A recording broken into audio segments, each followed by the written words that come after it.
Hello. Right, let's crack on then. What a lineup at the Rouleur Classic. Honestly, headline act after headline act. Right, we're going to talk about the small matter of, after an implausibly long wait on these islands, we are about to welcome back, and high time onto these shores, the UCI World Road Race Championships next year, coming to Lancashire? No, that's another county, isn't it? Yorkshire, as I'm sure you know. And I'm about to welcome on stage the people who are going to write in on the thick of this and going to tell you all about it, including the UCI President himself. But before that, let's just sit back and have a look at what Yorkshire has in store for us. It must be great to be a world champion and be capable of being a world champion. In the old days, we rode second-hand bikes, even second-hand clothing at that time, because it was just coming out of the war, really. The two arms are all we want to see now, and there they are! Hugh, I think this is going to be a memorable moment. It is just a phenomenal high. You just feel like you're floating on a cloud. With some events, you only get a medal, don't you? But when you win the World Championships, you get your jersey put on first, and then your medal. I just felt over the moon. I know I've got a picture somewhere, I've got a big daft grin on my face. Then, of course, you got Boardman, who was really a technical buffet on a bike. To see the difference from then to now is absolutely tremendous.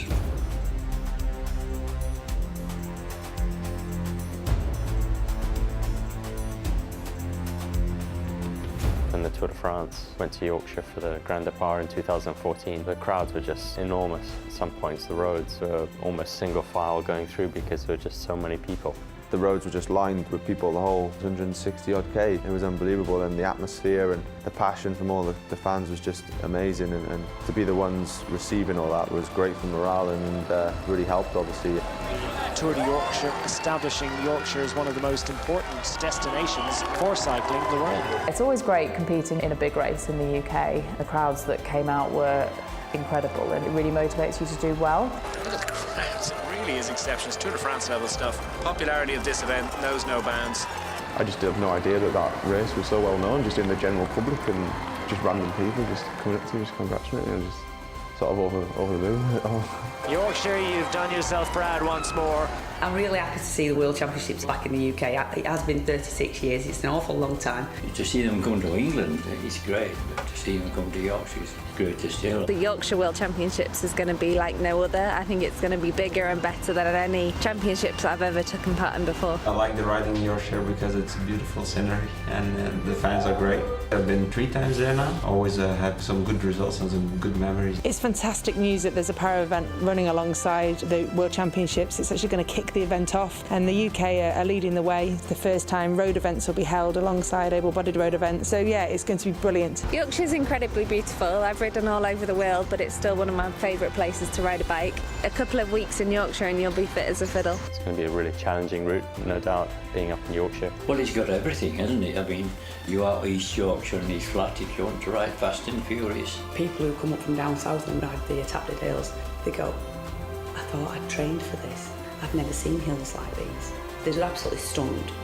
Stunning scenery, isn't it? People from Yorkshire are renowned for being very friendly. They're very open, and I think they'll accept the cycling competitors and community with open arms. It just shows how incredible the roads are in the UK and how big the cycling culture is. It's amazing to see how many more people are getting on bikes. It'll be a really amazing race. It's absolutely massive for Yorkshire to have the World Championships next year. It's just going to be immense. The 2019 World Championships will be the biggest and the best they've probably ever been.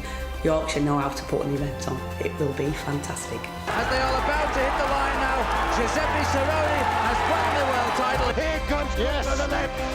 She's got it. Kirk wins the world title.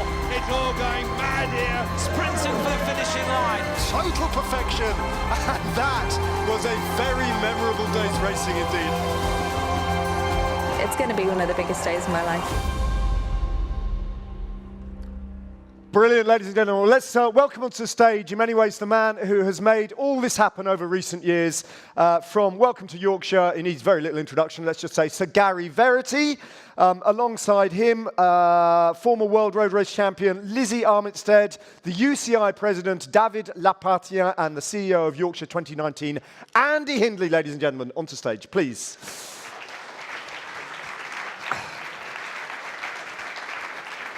Thanks, Lizzie. Sagaza. Hi. David. Andy, nice to meet you. Where do we begin? Well, let's begin with you, Gary. That really sets the pulse racing, doesn't it, and gives us a flavour of what seems to have come around very quickly. When did you clinch the deal? It was a few years ago, wasn't it? And 2 or 3 years ago. All of it's come around very quickly. Yeah. These things generally do. If you look at how far we've come in the last 4 or 5 years, it's kind of crazy.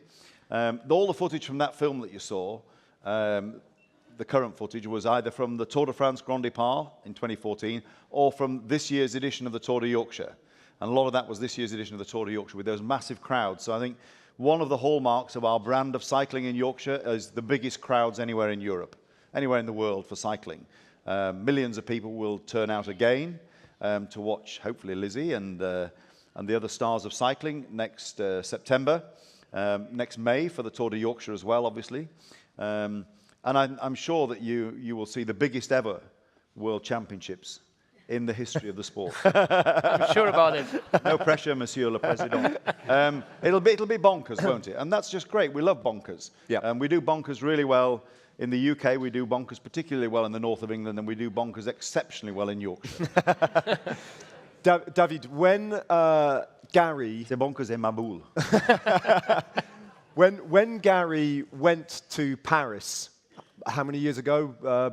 7 or 8 years ago, to first introduce himself to Christian Prudhomme and to ASO for the Grand Départ. He tells me nobody knew in Paris anything about Yorkshire. They couldn't put it on a map. They didn't know it existed, really. That's changed a bit now, hasn't it? Yes, I think it was not only in Paris. So now we are very happy to see that everybody worldwide is able to fix Yorkshire on the map, and not only with cycling. I would say more outside of cycling. And the Grand Départ of the Tour de France was really a great opportunity for this. And I'm very happy to see that they continue to support cycling. The Tour de France was not just one short; it was just one part of the global strategy to support cycling. Of course, Tour de Yorkshire every year, and now the UCI World Championship next year. That will be also a great event and part of the history for Yorkshire. It's going to be fantastic. Lizzie, it's a huge carrot at the end of the stick for you, isn't it? Given that, in fact, I think we can hear every now and again baby Orla just behind the scenes, just making her thoughts about Yorkshire felt. But it's a huge incentive for you, isn't it, to get back racing with 2019 in mind. I couldn't have kind of timed it better for you and your family and your career. No, well, actually, when the World Championship bid was announced that we'd been successful in Yorkshire, there was this part of me that was like, oh, because I'd wanted to retire in Rio, and I thought, I can't possibly retire in Rio. I'm going to have to keep going another 3 years. So actually, yeah, I've taken a break, and there's no bigger motivator or bigger carrot that could possibly happen in a career for somebody. It really is a home World Championships for me. And you, as a racer, you've played absolutely your part in contributing to this kind of extraordinary success story of racing in Yorkshire. You've competed in the women's Tour de Yorkshire as well. And could you have imagined quite how your county, the people of your county, have bought into the whole thing? They put up with the roads being shut, all across the county every single year now for 4 days in Yorkshire. They're going to have to put up with a bit more road closures, aren't they, for the World Championships? But they're going to accept it. Oh, they're going to embrace it and get behind it and love it. Yeah. I mean, when I first started 15 years ago, cycling wasn't that cool. I didn't tell my friends at school that I was a cyclist. But now, I mean, all the kids are doing it. Everybody loves it. And I'm so proud that I'm a small part of that. But the work that Gary and the team have done has been phenomenal, because it's just taken off. It really has, yeah. Andy, logistically, how's it all looking? And kind of like, what do you think? I mean, there is a serious point here that obviously the people of Yorkshire, thanks to the work that Gary's done in particular over years, are familiar with a race coming in, closing the roads for 1 day and then moving on. Yes. The World Championships is a different proposition. Are people prepared for quite what is coming their way in Yorkshire? I think a lot of people are. We're using 750 kilometres of road. Most of it closed for a short period, open again. Harrogate being the centre of all the finishes, that's going to be more disrupted than people normally see. Yep. But business as usual is our priority, so people can get to and from school, they can get their care. but we can still give the best sport that we can generate and give the spectators the best experience that we can possibly give them. So it's about marrying the whole thing together and as little disruption as possible.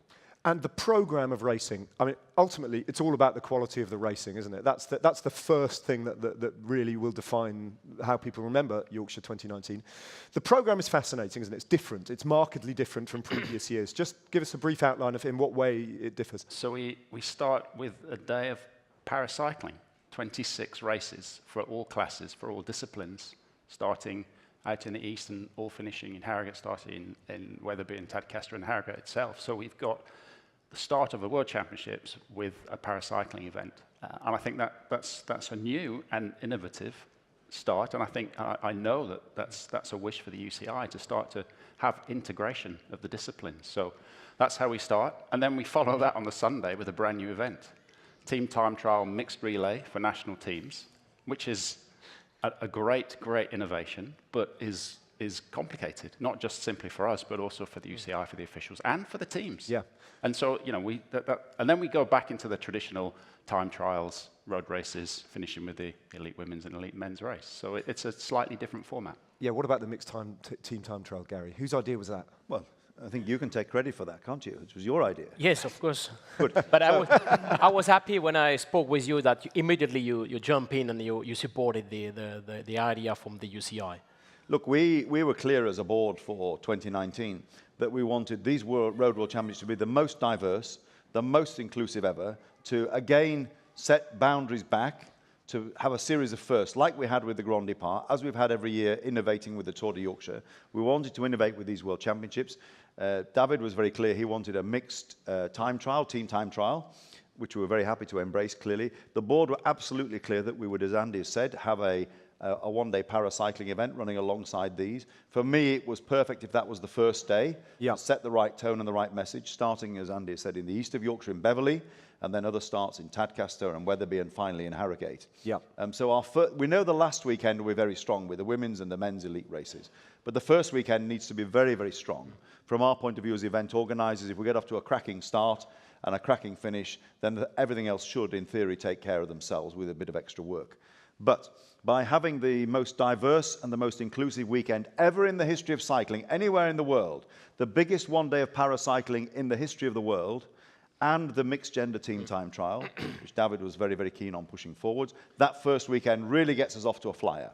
How does it work, the mixed team time trial? Am I asking the right person, Lizzie? David has all questions around finances, technicalities, logistics, please. Sorry, it's a real curveball for Lizzie there. It's not so easy because I will try to describe a race that will only happen next year. Yeah. No, the idea behind this was more to promote gender equality and to have, we don't have any race for both men and women in cycling.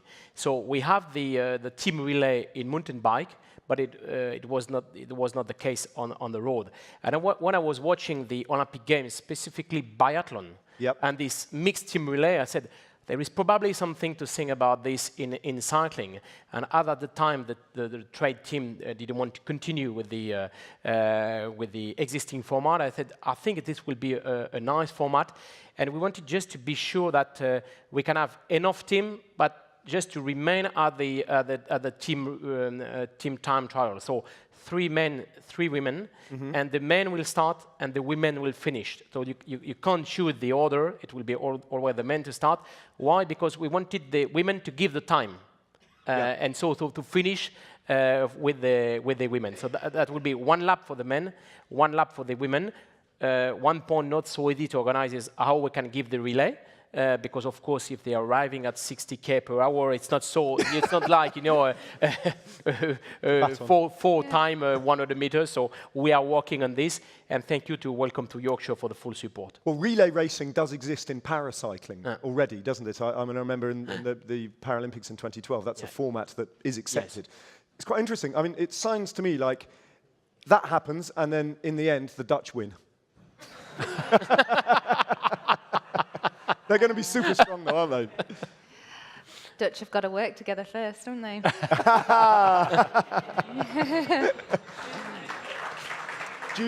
Well, before that, and this is really an interesting point, the first thing that the Dutch or anybody else has got to do is they've got to get used to the circuit. Right. And the circuit, it'd be worth getting Lizzie's take on it, because she knows the roads intimately. Yep. But the circuit is not straightforward. You're talking about the team time trial circuit? Yep. The same circuit. The same circuit for the whole of the championships. Yep. 14.1 kilometres. The first thing to say about the circuit is in the opposite direction to the normal flow of traffic. So if you think you're going to rock up sometime and just cycle the circuit, you're going to have a problem, because you're going to have 3 lanes of oncoming traffic coming straight towards you. So that's not going to work. So the only opportunity you're going to get as a pro rider to cycle the circuit before the World Championships next year is the Tour de Yorkshire next year. The Harrogate circuit will form part of next year's, and we've announced that already, next year's Tour de Yorkshire for both the women's race and the men's race. You could have just had the circuit going around the other way, but you've deliberately put it going just to kind of... Of course.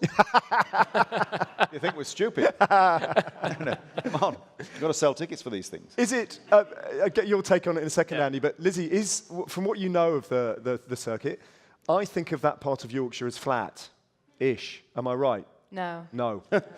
Good luck with that. Right. No, even on the profile of the finishing circuit, it looks relatively flat. But if you're going down a descent into a chicane up into those climbs, they may look like nothing on a piece of paper, but if you're in anything less than the top 5, then game over.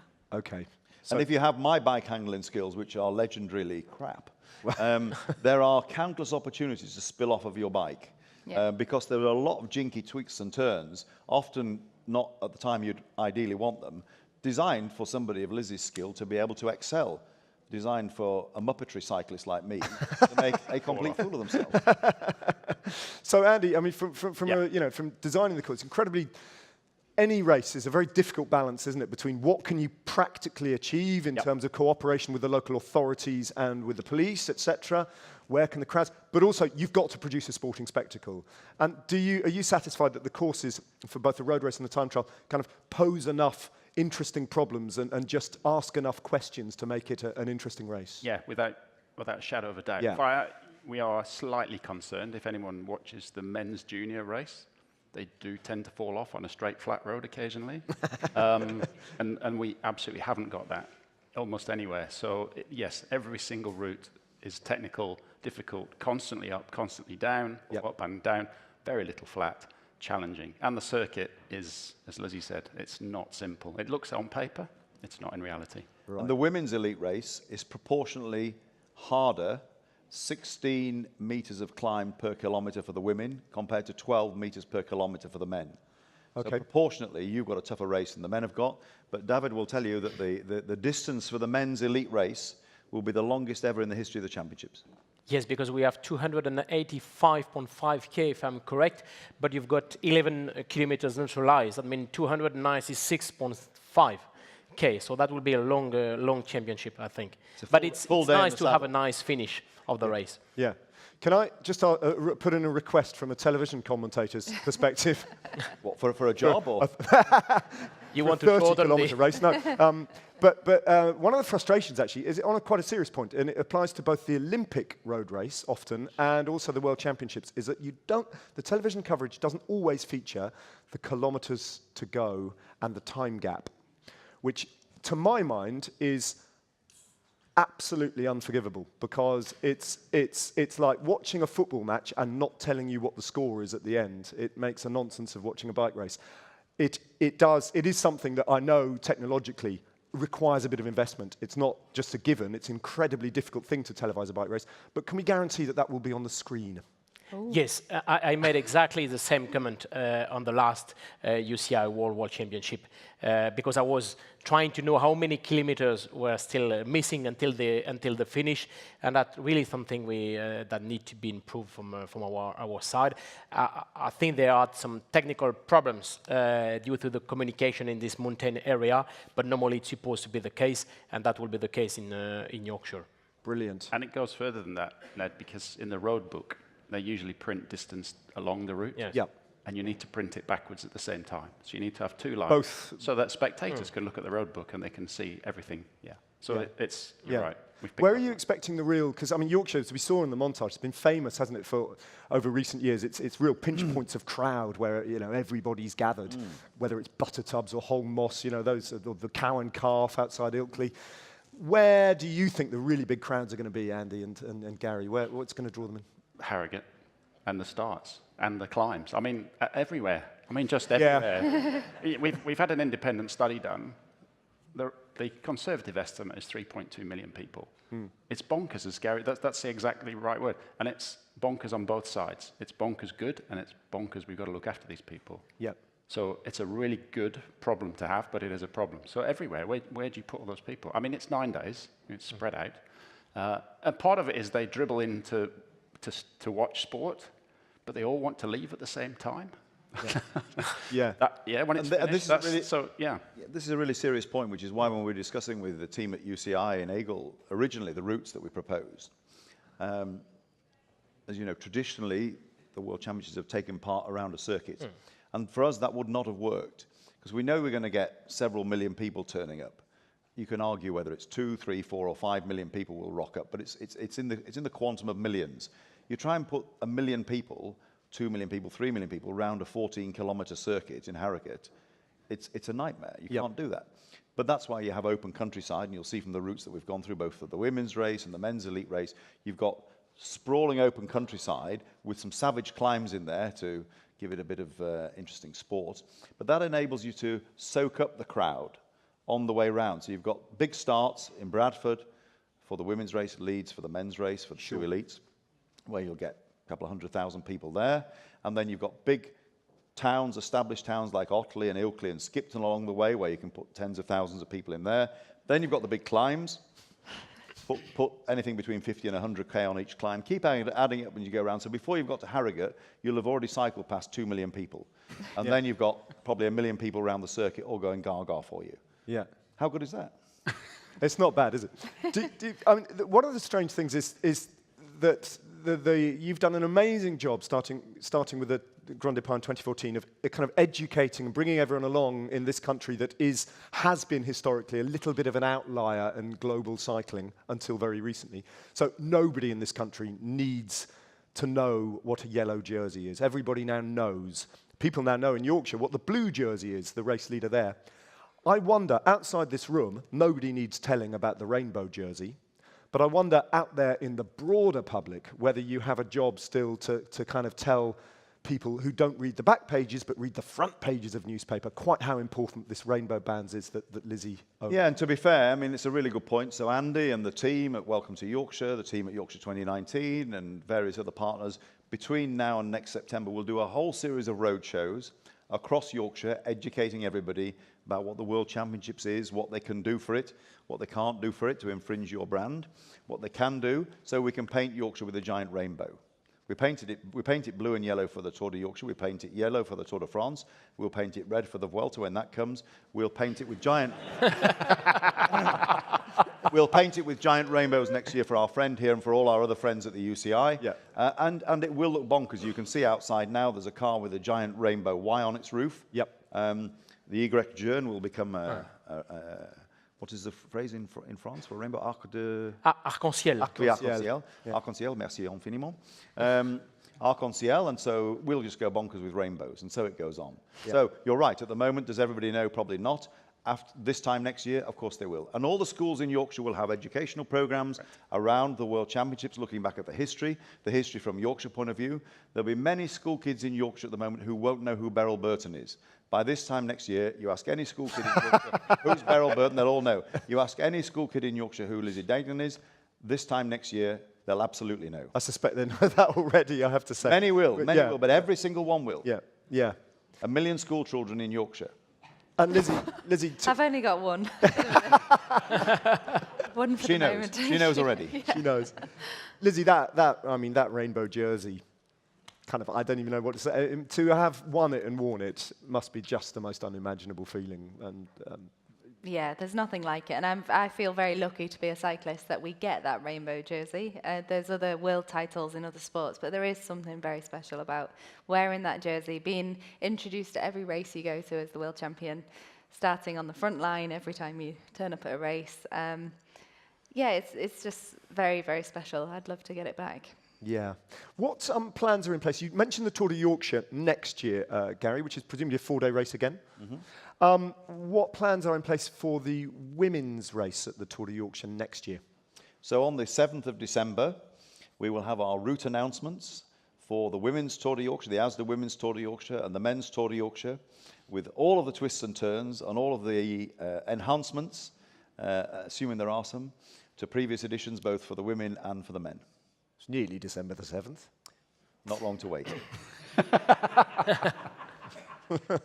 But it will be an incredibly important dress. I mean, absolutely, it will be a dress rehearsal in many ways for what happens. It will be, and as I said, the key point to note is if you're a pro cyclist and you're going to come and take part in the Worlds and you want to test that Harrogate circuit, either for the individual time trial, for the mixed gender time trial, for the elite women's or men's race or whatever else you're thinking of taking part in, the only way you can test that circuit, and it is a technical circuit, it is not straightforward. If you take that for granted, you will get caught out. Is next year between the 2nd, 2, 3, 4, 5 of May, Tour de Yorkshire. All right. Well, we've taken quite enough of your time. I know you've got a train to catch. David, it's very nice to see you in this country. I think it's the first time I've seen you here in the UK. I suspect it's not going to be the last. If he's got anything to do with it, you'll be toing and froing between here and Yorkshire between now and the World Championships. Andy, very nice to meet you. Good luck with all your preparatory work. And Lizzie, congratulations once again on baby Orla, who's now probably gone to sleep. And good luck with your preparations for winning that rainbow jersey. Looking forward to it, ladies and gentlemen. The team from the World Championships in Yorkshire. Thank you. Thank you. Well done. Cheers. Thanks, Lizzie. Cheers.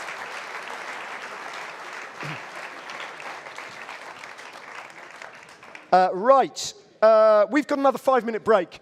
And then I'm very pleased to say, in just a couple of minutes' time, and please do hang around for this. I've got a personal connection with this, and I'd love to tell you about it. I'm going to be introducing a new publication that has got an intriguing, it's not like a book that any of you will have ever seen before, and it's literally just come off the printing press this morning and into our hands. And the man and the genius behind it is a man who, if you're on Twitter, you may well know. He's called Irish Peloton, and Killian Kelly is here to tell us all about the road book in a couple of minutes' time. So do hang around for that. Thank you.